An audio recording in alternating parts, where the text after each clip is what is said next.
Hi friends, எல்லாம் நல்லா இருக்கிறீங்களா? ஓம் ஸ்ரீ சாய்ராம், ஓம் ஸ்ரீ சாய்ராம், ஓம் ஸ்ரீ சாய்ராம். நம் சாயன்பர்கள் அனைவருக்கும் வணக்கம். நம்ம சேனலில் இப்போ தான் நீங்கள் ஃபஸ்ட் டைம் வீடியோ பார்க்குறவங்களா இருந்தீங்கன்னா சப்ஸ்கிரைப் பண்ணிடுங்க. சப்ஸ்கிரைப் பண்ணிவிட்டு பெல் பட்டனை கிளிக் பண்ணி ஆளுங்கிற ஆப்ஷன் கொடுத்துருங்க. அப்போ தான் நான் போடுற பதிவு உங்களுக்கு உடனுக்குடன் நோட்டிஃபிகேஷனில் வரும். அப்படி நோட்டிஃபிகேஷனில் வந்த உடனே அந்த பதிவை பார்த்து அதனோட முழு பலனையும் பயனையும் நீங்கள் அடையணும். அதுதான் என்னோட விருப்பம். சாய்பாவின் அன்பு கட்டளை.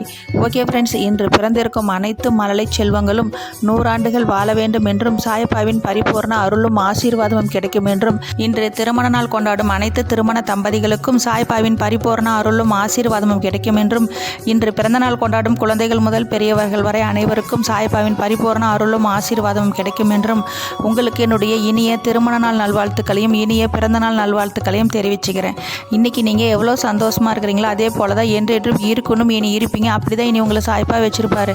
அதுக்கு நீங்கள் உங்கள் மனதில் ஒரு குறிக்கோள் எடுத்துக்கணும். என்ன அப்படின்னு பார்த்தீங்கன்னா, சாய்பா வீடு கட்டி என் வீடு பாதியிலே நிற்கிது, அதே போல் வாடகை வீட்டில் குடியிருக்கணும்னு சொந்த வீடு கட்டி புது வீட்டுக்கு குடி போகும் அற்புதத்தை எனக்கு நிகழ்த்தி கொடுங்க சாய்பா. அதுக்கு வெளியில் கொடுத்துருக்குற அமௌண்ட்டும் பேங்க்கில் போட்டிருக்கிற லோனும் கிடைக்கணும். அதுக்கு இந்த கொடிய நோயின் தாக்கம் குறைக்கணும் சாய்பா. அப்போ தான் அந்த அமௌண்ட் எல்லாம் என் கைக்கு வரும். அந்த அற்புதத்தை நிகழ்த்துங்க சாய்பா. அப்போ தான் வீடு கட்டி பாதியில் நிற்கும் என் வீட்டை கட்டி வாடகை வீட்டில் குடியிருக்கும் நான் சொந்த வீடு, அதாவது புது வீட்டுக்கு குடி போகும் அற்புதத்தை எனக்கு நிகழ்த்தி கொடுங்க சாய்பா. என் மகன் மகளுக்கு திருமணம் தள்ளிக்கிட்டே போகுது, வயது அதிகமாயிட்டே போகுது. அவங்களுக்கு மிக விரைவில் நல்ல வரனையும் நல்ல வாழ்க்கையும் அமைத்து கொடுங்க சாய்பா. எனக்கு திருமணமாகி பல வருடங்கள் ஆயிடுச்சு, குழந்தை பாக்கியமே இல்லை. என் குடும்பம் தலைக்க வாரிசு வேணும், எனக்கு குழந்தை பாக்கியத்தை கொடுங்க சாய்பா. ஒரு சாயன்பருக்கு ஒரே ஒரு ஆண் குழந்தை இருக்கான், அவங்களுக்கு ஒரு பெண் குழந்தை பாக்கியம் கேட்குறாங்க. அந்த அற்புதத்தையும் நிகழ்த்தி கொடுங்க சாய்பா. இன்னொரு சாயன்பர் அவங்க கர்ப்பமாக இருக்கிறாங்க, அவங்களுக்கு தினம் தினம் அந்த வலி முதல் தலைப்பிரசவம், அதனால் அவங்களுக்கு தினம் ஏதாவது ஒரு ரூபத்தில் வலி கொடுத்துக்கிட்டே இருக்குது. அவங்களுக்கு நல்ல முறையில் இரத்த உற்பத்தியும் அதிகமாகி நல்லபடியாக அவங்களுக்கு குழந்தை பிறந்து நார்மல் டெலிவரி ஆகணும் சாய்ப்பா. நிறைய சாயன்பர்கள் கர்ப்பமாக இருக்கிறவங்க அனைவரும் நல்லபடியாக தாயும் சேயுமா நல்லபடியாக நார்மல் டெலிவரி ஆகணும் சாய்ப்பா. அதே போல் பேங்க்கில் இருக்கிற நகையை திருப்பணும்னு சொல்லிக்கிறாங்க, பேங்க் லோன் அடைப்படணும்னு சொல்கிறாங்க, அரசாங்க உத்தியோகம் வேணும்னு சொல்கிறாங்க. இது அனைத்தையும் நிகழ்த்தி கொடுங்க சாய்ப்பா. ஒரு சாயன்பர் அவங்க வீடு கட்டி அந்த வீடு பாதியில் நிற்கிது, அவங்க தம்பியான். அந்த வீடு மிக விரைவில் கட்டணும், புது வீட்டுக்கு குடி போகும் அற்புதத்தை அவங்களுக்கு நிகழ்த்தி கொடுங்க சாய்ப்பா. ஒரு சாயன்பர் சொல்லிக்கிறாங்க, அவங்க வீடு விற்கணுமா. நிறைய பேர் அந்த வீட்டை பார்க்குறாங்க, கடன்காரங்க தொந்தரவால் தினம் தினம் அவங்க அந்த கடன்காரங்க தொந்தரவு அழுது துடிக்கிறாங்க. அந்த குடும்பத்தை உங்களை தவிர வேறு யாராலையும் காப்பாற்ற முடியாது சாய்ப்பா. ஏதாவது ஒரு ரூபத்தில் நீங்களே அந்த குடும்பத்தை காப்பாற்றி அந்த வீட்டை விற்று நல்ல விலைக்கு விற்று அந்த குடும்பத்தை காப்பாற்றுங்க சாய்ப்பா. அது உங்களால் மட்டுமே முடியும்.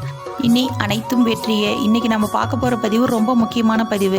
இன்றைக்கி நம்ம பார்க்க போகிற இந்த பதிவில் என்ன பார்க்குறோன்னு பார்த்தீங்கன்னா, நான் ஒரு பொருள் சொல்கிறேன், அந்த பொருளை நீங்கள் சமையல் அறையில் யாருக்கும் தெரியாமல் நீங்கள் வைக்கும் போதும் தெரியக்கூடாது, யாருக்கிட்டையும் சொல்லாமல் தான் நீங்கள் வைக்கணும்.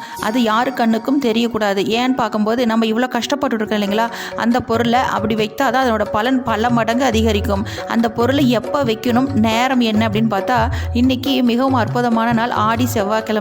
இந்த அற்புதமான நாளோட கூடி வர்றது தேய்பிறை சங்கடகர சதுர்த்தி. விநாயகருக்கு மிகவும் நமக்கு எந்த ஒரு நல்ல காரியங்களும் தடையின்றி நடத்து கொடுப்பவர் யார் அப்படின்னு பார்த்தீங்கன்னா விநாயகருங்க. அப்படி ஒரு அற்புதமான நாளில் செவ்வாய்க்கிழமை, மங்களகரமான இந்த செவ்வாய்க்கிழமை இன்று இரவு செவ்வாய் ஓரை 8 மணிலேருந்து 9 மணிக்கு நீங்கள் இந்த பொருளை நீங்கள் பூஜை அறையில் வைத்து வழிபடுங்க. அப்படி வழிபடும் போது நீங்கள் என்ன பண்ணணும் பார்த்தீங்கன்னா, அந்த பொருளை பூஜை அறையில் வழிபட்டுட்டு இன்று இரவு ஃபுல்லாக அப்படியே பூஜை அறையிலே அந்த பொருள் இருக்கணும். அந்த பொருளை நீங்கள் நாளை காலையில் பிரம்ம முகூர்த்தத்தில் அதை நீங்கள் வைக்கணும். 4 மணிலேருந்து 5 மணிக்குள்ளே அந்த பொருளை நான் சொல்கிற சமையல் அறையில் அந்த இடத்துல வச்சுருங்க. அப்படி நீங்கள் அந்த பதிவை லேட்டாக பார்க்குறவங்களா இருந்தால் எப்போ பார்த்தாலும் சரி, அதே போல் தான் நீங்கள் இரவு நீங்கள் பூஜை அறையில் ஒரு நாள் ஃபுல்லாக இரவு அந்த சாமிக்கிட்ட இருக்கணும். அடுத்த நாள் காலையில் பிரம்ம முகூர்த்தத்தில் தான் நீங்கள் அதை சமையல் அறையில் வைக்கணும். அது என்ன பொருள் அப்படின்னு பார்த்தீங்கன்னா, மகாலட்சுமிக்கு மிகவும் பிடித்தமான மஞ்சள் கொம்பு, ஒரே ஒரு மஞ்சள் கொம்பு எடுத்துக்கோங்க. அது நீங்கள் சாமி ஃபோட்டோ முன்னாடி வச்சுருங்க. கல்லுப்பு பாக்கெட் 1 எடுத்துக்கோங்க. இதை இரண்டும் வைத்து 2 தீபம் ஏற்றி ஊதுபத்தி காமிச்சிட்டு சாம்பிராணி போட்டுட்டு கற்பூரம் ஏற்றி வழிபட்டு அப்படியே நீங்கள் மனதார உங்களோட எனக்கு அனைத்து கஷ்டங்களும் தீரணும், என் கடன் பிரச்சனை தீரணும், செல்வம் பல மடங்கு பெருகணும் அப்படின்னு சொல்லிட்டு வழிபட்டுட்டு நீங்கள் மனதார வேண்டிக்கோங்க. வேண்டிட்டு நாளை காலை பிரம்ம முகூர்த்தத்தில் அந்த மஞ்சள் கிழங்கு எடுத்து உப்பு ஜாடியில் அறையில் ஃபஸ்ட்டு உப்பு கொட்டிடுங்க.